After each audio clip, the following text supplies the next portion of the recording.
Hey gamers, I'm Jay Bell from Panda Game Manufacturing. Thank you for joining me for another installment of Behind the Board. Today's game takes players into a new age. It pushes the boundaries of what we put inside of our beloved cardboard boxes.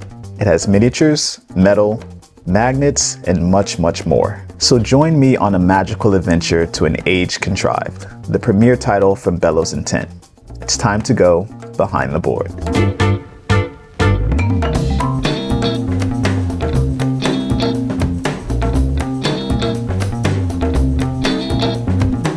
Chris, Matthew, thank you so much for joining us today to talk about an Age Contrived. How are you doing? Yeah, I'm doing great. Really happy to be here. Thanks for having me. Awesome. So this is the premier title from your publishing company, Bellows Intent. Tell me a little bit about what you all hope to bring to the industry. I mean, I used to work at Panda for a long time, so we know each other. One of the reasons why I left Panda was to try to make games a little bit differently. Because coming from the manufacturing side and working with components day in and day out, I got to be exposed to a lot of different manufacturing processes, techniques, and materials that I saw weren't being used in tabletop games when they could be. And I think there are a number of reasons for that, but I also saw an opportunity to try to use some of those that might be able to deliver experiences to players, to board gamers that are a little bit different from what they're getting today. First and foremost, I think delivering engaging and fun and meaningful gameplay to gamers is what I'm hoping to bring, but I think that's what really every publisher is trying to bring to the industry as well. So to give you an answer that is a little bit more different or a bit more specific is some more different types of experience from a production standpoint is something that is unique that I hope to bring. Yeah, absolutely. And I think the last part that you mentioned is really kind of the heart of what I experienced when I got an Age Contrived and I went through the entire process of opening it and playing it, which we're going to talk about. Everything felt very intentional from the moment I opened the shipping carton. And there's the supplementary kind of box that comes with the Founders and Collector's Edition that has, the metal transmuter devices and a couple other things. It was a different experience than I'd kind of had with other games, even from the packaging to the instructions on that carton. Tell me a little bit about the process you went through when you thought about how the game would be assembled and received, and just kind of encouraging this idea of players investing a lot more than they do in a normal game, kind of in its experience. Yeah, that was an experiment that I've been trying to gauge how it was ultimately received over time, and I wasn't sure how it would be received. Overall, it's been quite positive. There have been a couple negative reports of people who really struggled with the assembly of their game.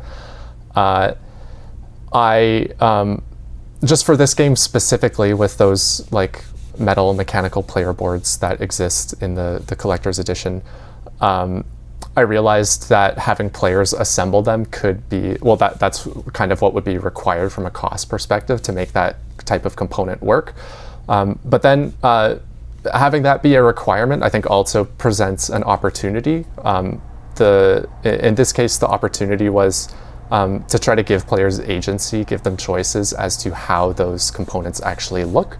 So we figured that, and I mentioned this in the assembly video, that if you need to assemble them in the first place, then you may as well have options as to how you assemble them. And those options don't matter for gameplay, they just matter cosmetically, but it allows each player to put their own unique stamp on the game. And I thought that was an experience that could be meaningful to some players. And others may not care about it at all, but it's not doing any harm to them either. I think there's this concept that I've read about. I might mischaracterize it or get the naming of it wrong, but I kind of think of it as the IKEA effect in any case, where if you buy a piece of furniture and it comes fully assembled versus if you buy a piece of, let's say, IKEA furniture and you need to put some time into assembling it, then the level of affection that you have towards that piece will be greater for the one that you have to assemble, given the investment that you had to make in it, the investment of your own time and energy.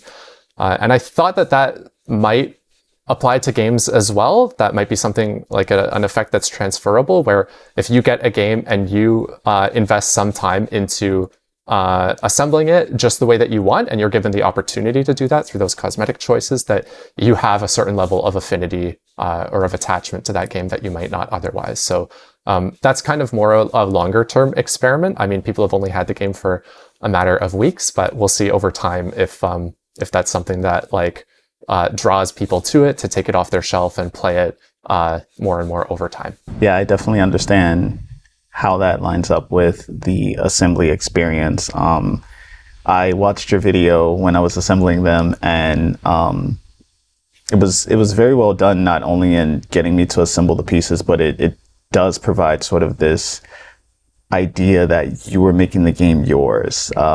It took me a little while to decide which skin I wanted to choose for Rusne specifically. The other characters, it was a bit of an easier choice, but I really did start to like feel invested in like, this copy is gonna look different than a lot of other copies out there, depending on which skin you choose. And that's a really cool thought, you know, just to be able to make the game a little more unique. Yeah, well, I'm glad that resonated with you. Yeah, like I said, wasn't sure how people would react to it. So I'm glad that you were able to make a connection with that. Talking a little more about the metal transmuter devices, one of the things I was really impressed by was the intentionality of the pieces of punchboard used to make those transmuter devices work. Oftentimes in my pre-press role, I see publishers that only like use the pieces that are very necessary for the game. And then sometimes I see publishers add a couple like little extra nice things. In this game, it felt like every piece of punchboard that was on that sheet had a purpose, and nothing was kind of unused or overlooked.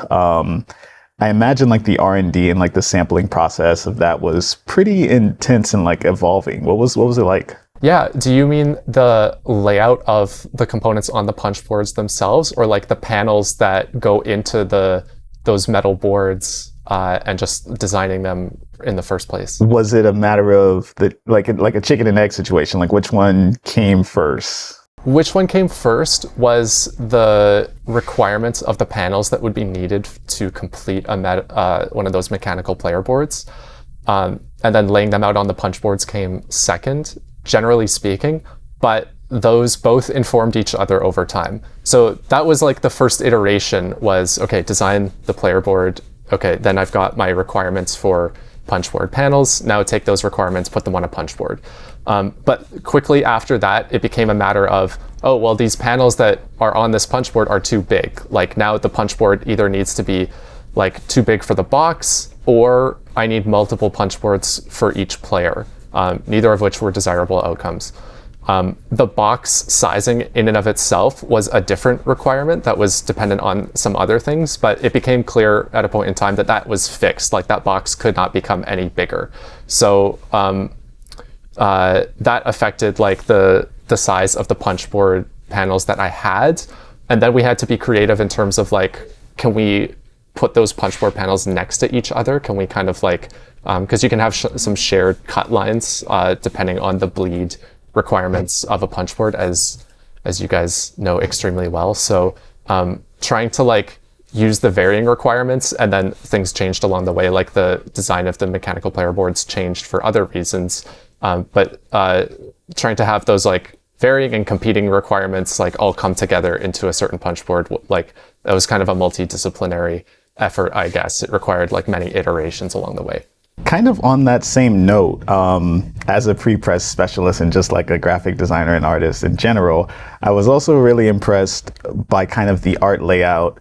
I wasn't totally aware that there were two skins to choose from with the punch boards when I first like heard about the game, and like seeing the way that the art and just all of the graphics that are required to make the transmuter devices function, how those are like really purposefully and well laid out with like our margin requirements and just the way that the art ends up showing up and like the result of that within the different like openings on the transmuter device. I was thoroughly impressed, and I just wanted to know like how much of that art sort of came after, and like was it a matter of, oh, okay, we know how this device or this opening for this token needs to look, so how can we adjust the art to fit that? Or was it a matter of like, we really want this piece of the art to show, so we need to kind of do our design a little bit around that to make sure that this is well seen? I see. Yeah, the component design came first there, and the art came second in terms of priority ranking for what to prioritize. The art itself was finished first, though. So given these skins that we're talking about, and the fact that these mechanical player boards required many iterations over time, so it was hard to like nail from day one down like, oh, this is the exact layout, like go and illustrate this, like a board of this shape. Given that, we working with the art, like the main artist of the game, Serena, she created a pattern for each skin that could be repeated. So, and that was a core art requirement, is like, okay, we've got this character, we need to create 2 skins for them, and each of those skins needs to be a repeating pattern, so that you could blow it up, you could scale it down, you could put a bunch of them next to each other and on top of each other, and that allowed us to have flexibility in how we applied that art to the final components at the end of the day. And then once that was nailed down, our graphic designer, David, he created from those repeating patterns some custom borders.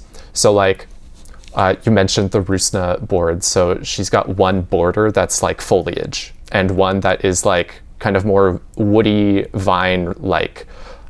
So he created those inspired by the art, and then he was able to like adjust those to the final component dimensions over time. So again, trying to just adapt to the changing requirements and the unique requirements of that component to make like final illustrations that look natural at the end of it. Diving deeper into the packaging, and it really felt like I was kind of going through like this treasure box of, I've only cracked the first layer and there's really all these cool things, because every time I got to a new layer I had to like stop and look at the new cool thing. The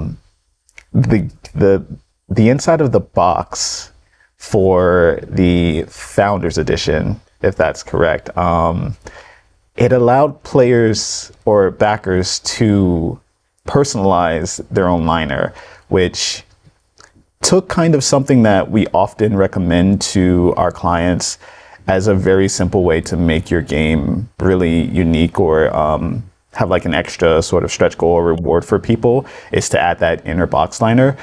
But you all really pushed the limits of that. And my first thought was like, how did you balance the complexity that would bring to assembly with sort of the reward of the customer experience element?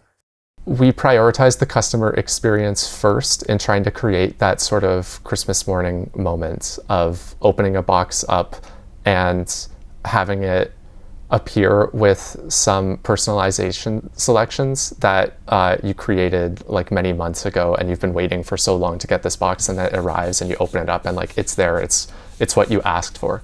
So making that moment happen was the guiding principle there. And then we had to make a number of upstream choices in the manufacturing process to accommodate that. So one of those choices, for example, is that every one of those games has to be pre-packaged. There's no way to, well, there may be a way, but there's no like reasonable way, I believe, to deliver a game that is meant for you, Jay, or for you, Eric, to a factory or to a fulfillment center with 4 other games in the same carton, and have them like do the sorting of like, okay, this is Jay's game, I need to like go and print or find the shipping label that's just for Jay and put it on there. It had to be pre-packaged such that coming from the factory, each one of those boxes was already pre-labeled for its recipient. That just made the logistical execution of delivering those games so much easier, because it's one thing to print thousands of unique games, but to have all of those at the factory and then to make sure that each one goes to its correct distribution hub or fulfillment center, and then from there to its correct final recipient. That is the more like that's the bigger part of that problem that we had to solve. So pre-packaging was one of the ways that we had to do that. We also had to limit the number of add-ons that backers could have. So we limited it to one choice. There were some metal markers that we made for the game as an upgrade and an early backing reward. And backers could opt for those or not. But that was the only like optional component that there was. Whereas most Kickstarters, they'll have like, I don't know, anywhere from 5 to 20 or more add-ons that you can pick exactly what you want, exactly what configuration of add-ons or various products, or maybe like even other games from the publisher's back catalog, stuff like that. And to accommodate personalization, we couldn't allow any of that. We had to like really keep the product configurations to a minimum. Yeah, I definitely see what you mean there, especially when talking about multiple add-ons. That's a little easier on the fulfillment side when they can sort of pick and pack those things. But for this purpose, it has to all be done beforehand. That makes a lot of sense. And with the personalized liners, it got me thinking just about like the life of a board game. And let's say a backer who has a personalized liner, when they pass that game on to like their grandkids, or, you know, when they finally decide years and years later to like donate it to, you know, some library or something, that liner that they chose still lives on. Yeah, honestly, I never even thought about that like the, well, I didn't think about like the passing it on, like kind of multi-generational angle there. That is cool. I think that there's pros and cons to personalization like this, like the way that we did it on the box liner. And I've heard both. A lot of people find it really meaningful. I've seen a lot of amazing quotes or dedications, like to family or friends, or like the moment that they found out about this game. Like if we did a demo at Essen or something like that. Like I've seen like some fantastic monograms there that people have found really meaningful, and that is amazing. I think that's created an awesome experience for those players. I think on the flip side, I've seen the biggest complaint being like, well, if you personalize your game, it'll make it harder to sell in the future. And that is totally true. And that's like, you know, if I were to buy someone else's personalized game, I feel like, well, I'd rather just have like a generic copy. I'd rather have not have one that someone else put their mark on. And I totally get that. That's not the use case that we were really like trying to tackle with this first project. Like we weren't too worried about that use case. We were just trying to make something as special as we could for backers that for whom this did resonate. But that will inform the types of personalization that we consider in the future too. So we'll be continuing to collect feedback from backers on whether they found this meaningful, whether they'd like to see different forms of personalization, maybe on different types of components too. So maybe, for example, like your box isn't personalized if you might want to part with this game at some point, or you think you might, but maybe some components inside the game are.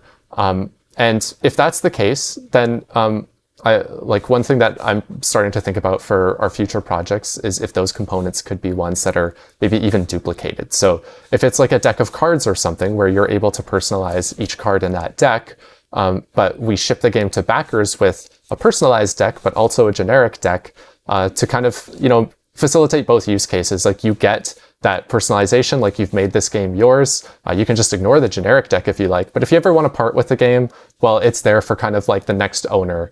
That kind of thing. So not sure like what the right balance is to strike right now, or what different, like what audience will ultimately like try to serve best. But that's something that we're trying to actively think about the best we can.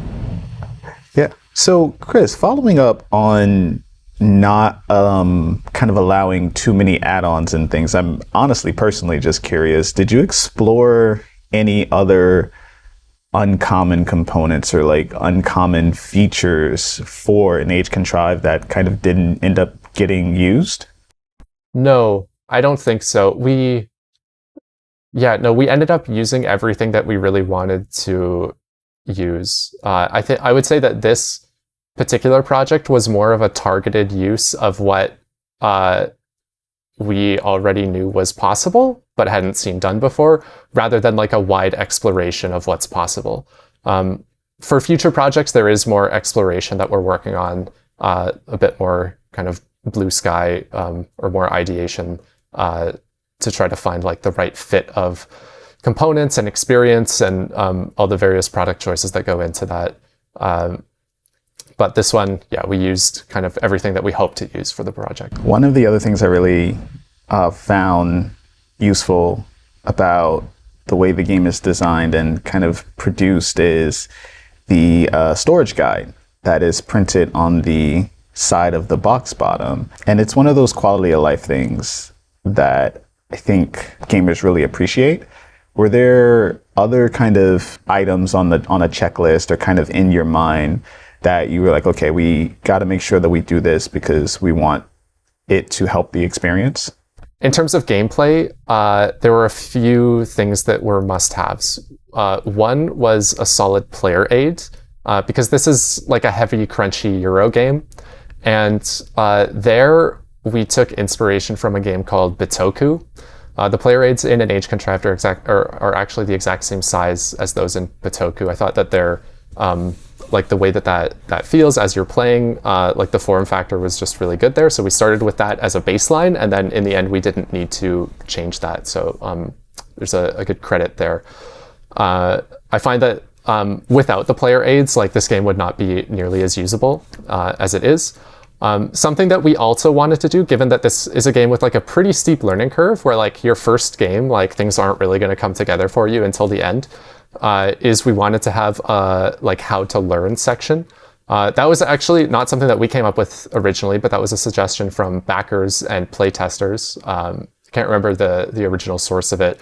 But we wanted to try to present players with like the minimum amount of information that you need to know to start playing, and just encourage gamers to think of their first play session as a learning game. So like kind of it doesn't count, and let them explore the game systems, because if your first game things aren't really going to click until the end anyways, then like let's not put too much weight on that game. Let's try to keep the stakes low and just get you taking turns as quickly as possible.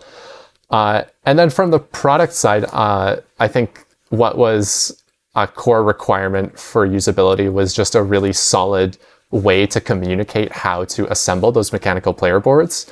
And at first, we had planned to put an assembly guide in the game, you know, like a flat-packed piece of IKEA furniture that comes with like a multi-page assembly guide. We thought that would be the right way to go here. Assembling the final player boards, we realized that was not going to be the right way to go. Just the amount of nuance that we had to communicate, to do that just visually on a piece of paper, I think would have created a lot more frustration than we could ultimately deliver to players with a solid assembly video. So we decided to go the way of video. I think that was the right choice. I think the medium was just a lot more rich, and allowed us to communicate like some of the new ideas that we were trying to bring to board games here in a more understandable way. But having some way to communicate that was obviously key, because if those player boards showed up and you weren't exactly sure like what to do with them or how to get them working, that would be a really sad and negative experience. So that was probably the last one I can think of right now. I played twice so far, and in both games, me and the other players relied on the player aids. I think it was really intelligent to like list the actions that are the things you're going to do most, and their breakdowns kind of on the front, and then the bridge effects and stuff, which kind of happen a little bit later throughout the game, are on the very back. And so it's the hierarchy of how the information is presented is also really well done.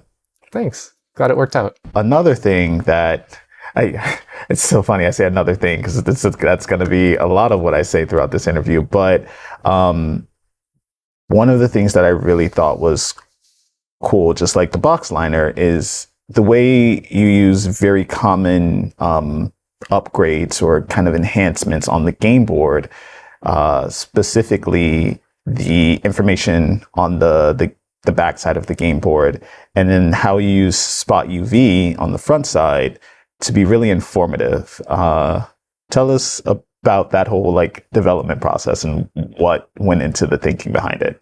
In this game, the way that you score points is almost exclusively by locking your player tokens onto certain areas of the board.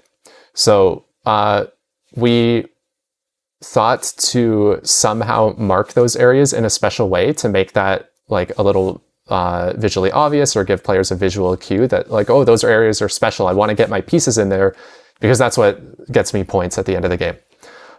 So we used Spot UV to kind of highlight that. We had some artwork that kind of matched that idea as well, so that one shortcut you could give to players is like, find a way to get your pieces into these Spot UV areas, into these shiny areas, because that's what gives you points. On the back of the board, so this is a game where during the setup process, you need to set up the board and you need to insert some frames from underneath the board, which is like, admittedly, like not the most elegant process. It can be a little bit awkward. And we try to give instructions in the rulebook to like have players do it in an order that makes it as easy as possible. But one thing that we really wanted to do is to make it obvious, like which of these metal frames, which, they're not really like, super, like, it's not easy to describe them, to kind of distinguish like one from the other. So if I look at like this one versus this one, and I tell you like, well, pick A versus B, like you might not have a way to do that. So we, or may be difficult for you to do that. So we gave players stickers to apply to these so that you can identify them by an icon. And then we wanted to print that icon on the back side of the board, just such that when you go to set up the game, you're just matching icons. So you know that you're using these icons in the game based on a random draw that you do. So just find the frame with that icon on it, match it to that icon underneath the board, and you're good to go. So we thought that that would just be like a nice usability touch. That was also a suggestion from a playtester who struggled with that himself. So that was some feedback we were lucky to be able to implement. Yeah, when I got my metal frames and I read that part of the rule book, it's like, yeah, that it's a lot easier for me to just match the icons than try to think about what's on the other side or which frame goes where. I guess that would kind of qualify for me as like another quality of life thing, just like giving that information as easily in different mediums, because it's also like written, I believe, which monument is the space on the backside of the game board. But yeah, and then the metal frames in themselves is just like a game board piece that I don't think I would have really expected. I've seen like hard plastics and stuff done before, but I remember when you first like showed in Age Contrived to me and some of the other team members, I was like, metal frames was something I didn't even know could be like feasibly produced. And my question is like, was that a part of the initial sort of conception of the game's idea? I don't think so, no. I think originally I was trying to prototype with plastic frames that had magnets inside of them. So, I've got samples in my office here, but they're not on hand. But you can mold plastic to have magnets embedded into it. And I 3D modeled and prototyped that locally just with 3D printing and tried to make that work. But that was not a very elegant solution in the end. I think it was also not going to be as cost effective. So the metal frames actually came later. They were like a later solution to that. There was a certain design goal that we wanted to hit in terms of having people build a visual progression on the board, starting with monuments that are completely flat and then building them piece by piece until they're finished. And that's when the game ends, as well as when all of the monuments are finished.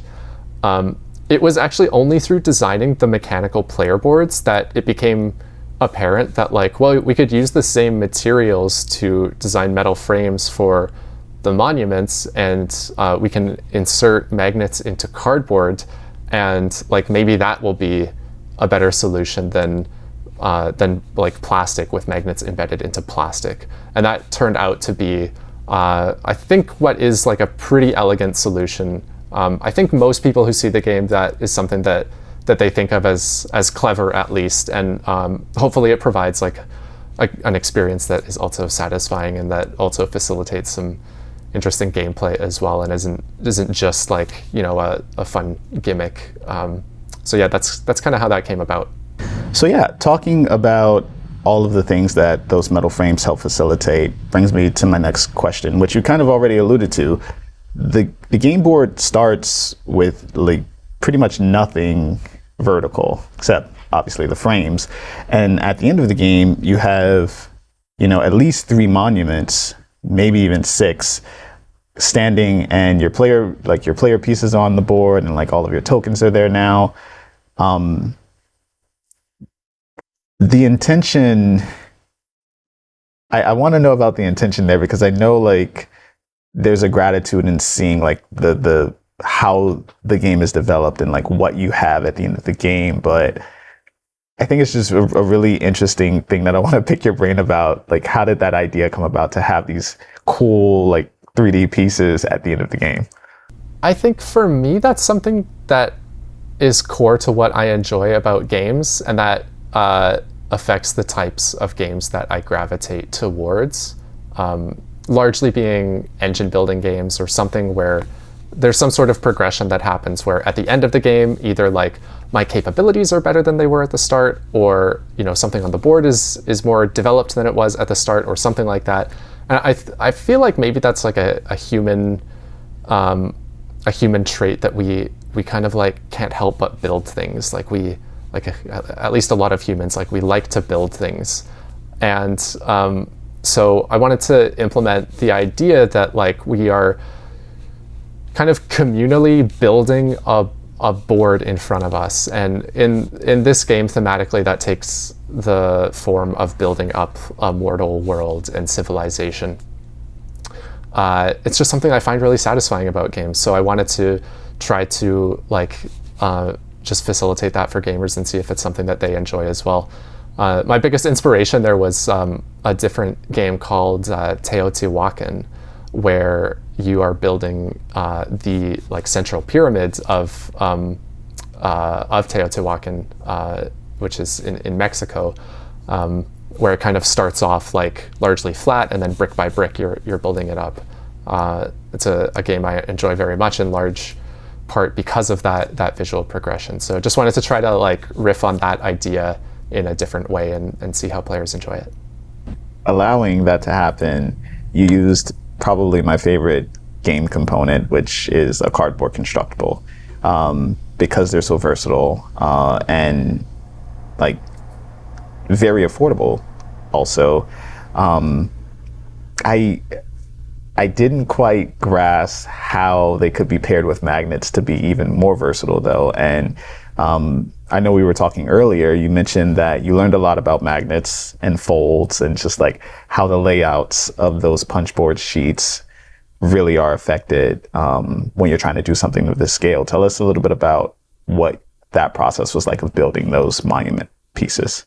It's a little embarrassing to say, based on the fact that I think a lot of people really enjoy the magnetic monuments in this game, but they actually came together very quickly. I was working on, like I mentioned, a different solution that I really thought would work that didn't end up panning out.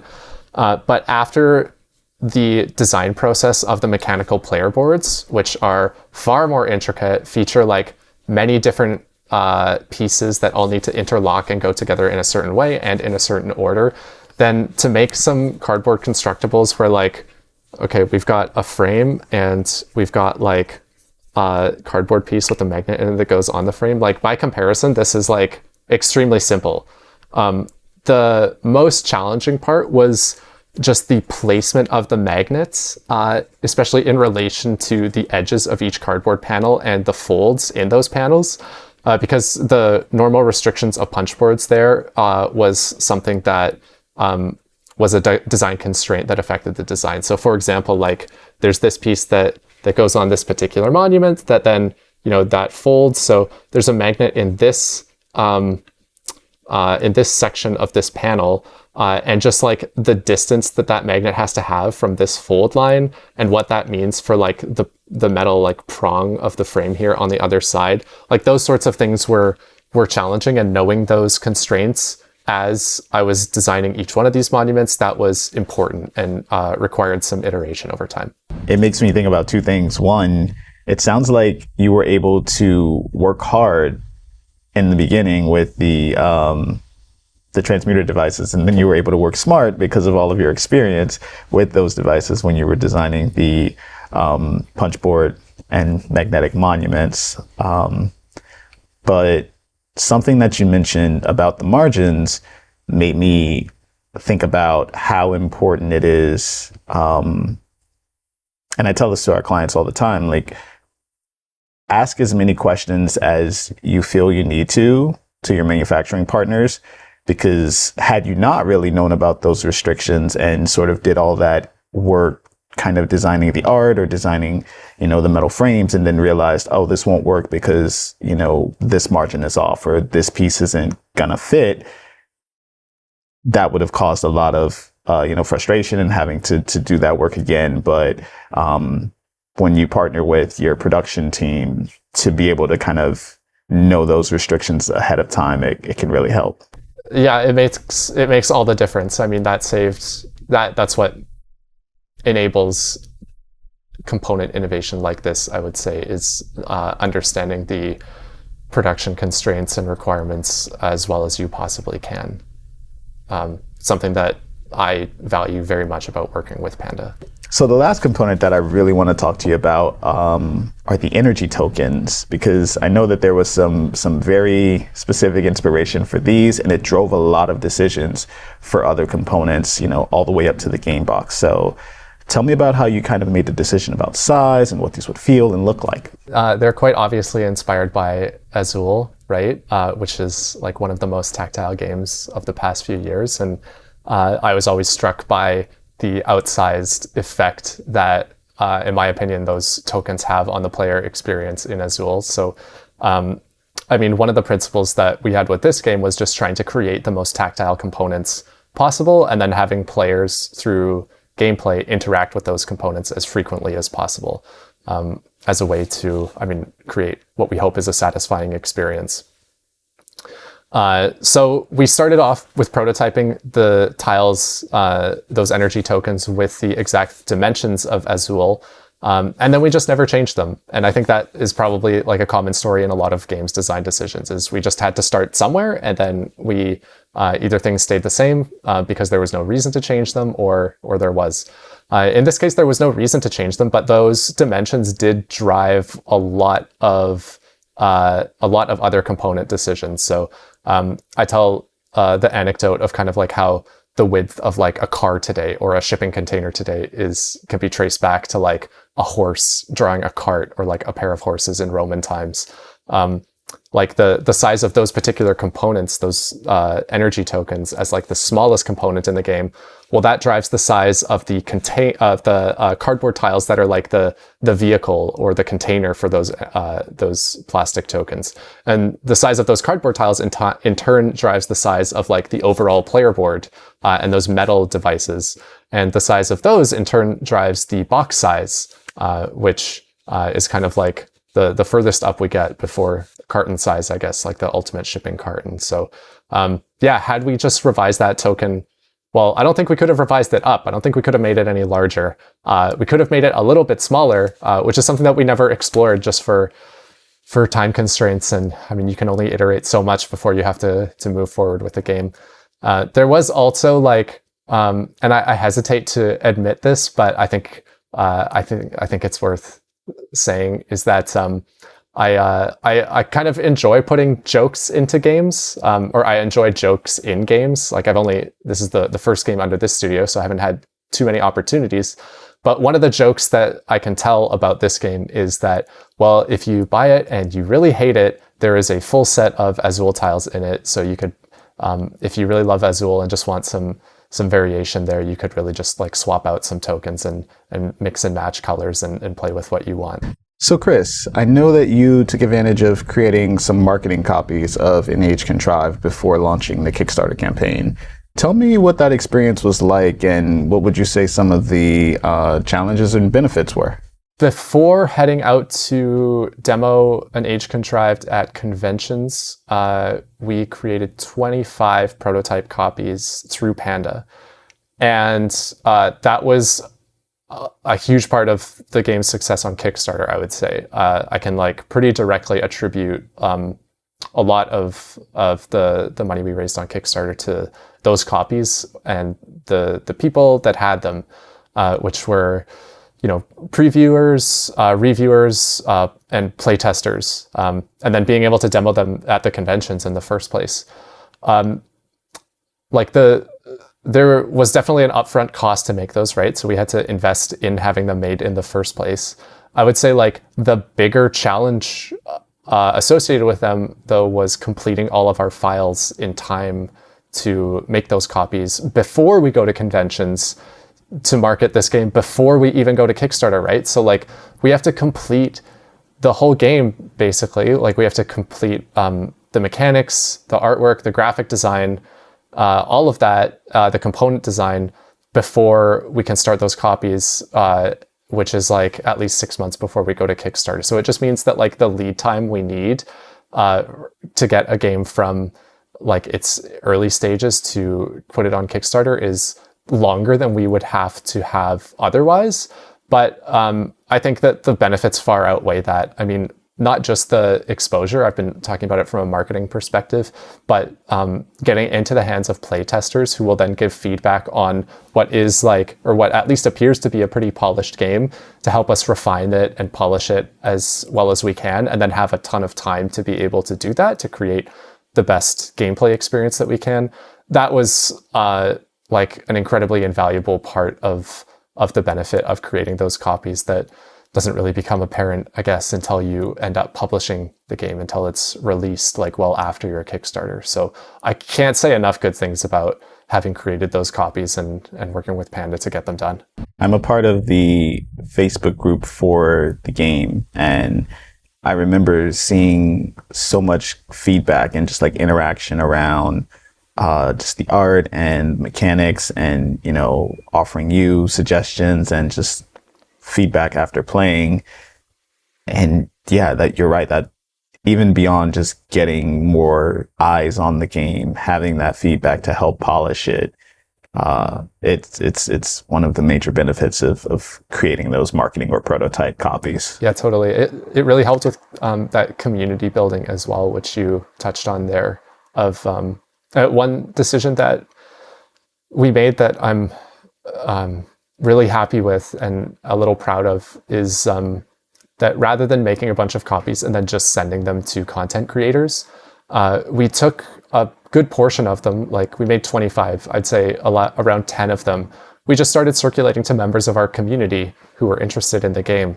And then I felt really good about that, because it was a way to include the community around the game at an early stage, probably earlier than they would get to experience with other games, and to show that we really value them and to invest in that community. Both I think it's meaningful to have someone even just pay to ship a game to you, leave it with you for a few weeks, and then pay to ship it onwards from you. That's something that I think people, they felt valued, they felt appreciated, and we got really great feedback out of that as well. That's something that I felt was genuine. It was genuinely appreciated both ways, and I would absolutely repeat that in the future. With all the experience that you have, just with all of your background endeavors, and now bringing an Age Contrived to life, what advice do you have for other publishers in regards of manufacturing, or just things to consider when developing their games? Well, I guess I could answer that in a couple different ways, but some would be more applicable than others. I kind of mentioned off the top how where my own motivations lie in terms of publishing and trying to provide unique experiences to players, and use the production process to facilitate that. Now, some of those things I think honestly anyone could do with enough time and research and creativity. Some of those things like may be harder for someone without experience to do. So it's hard for me to say like, oh, my advice would be to like innovate on the component front, because my perspective there is probably different from most people's who are looking to publish their own games.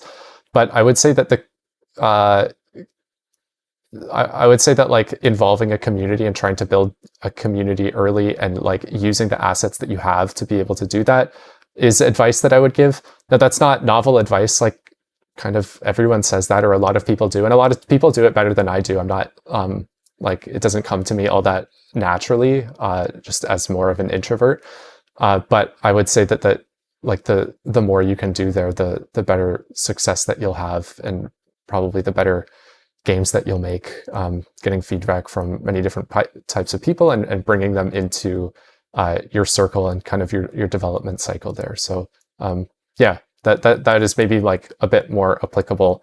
I would encourage people to also try to innovate on the component front, because I think there's a lot that manufacturers like Panda can do that they're not always like asked to do or pushed to do by publishers. I would say that there's a bit of stagnation in the industry in terms of publishers operating what seems like the safe realm of component production that exists, and then just, you know, keeping within that. I think there's a lot more from adjacent industries that can be brought into board games. Yeah, no, I think both of those pieces of advice are really, really valid to help, you know, new and very existing publishers kind of rethink about the way we make our games and what could be done better.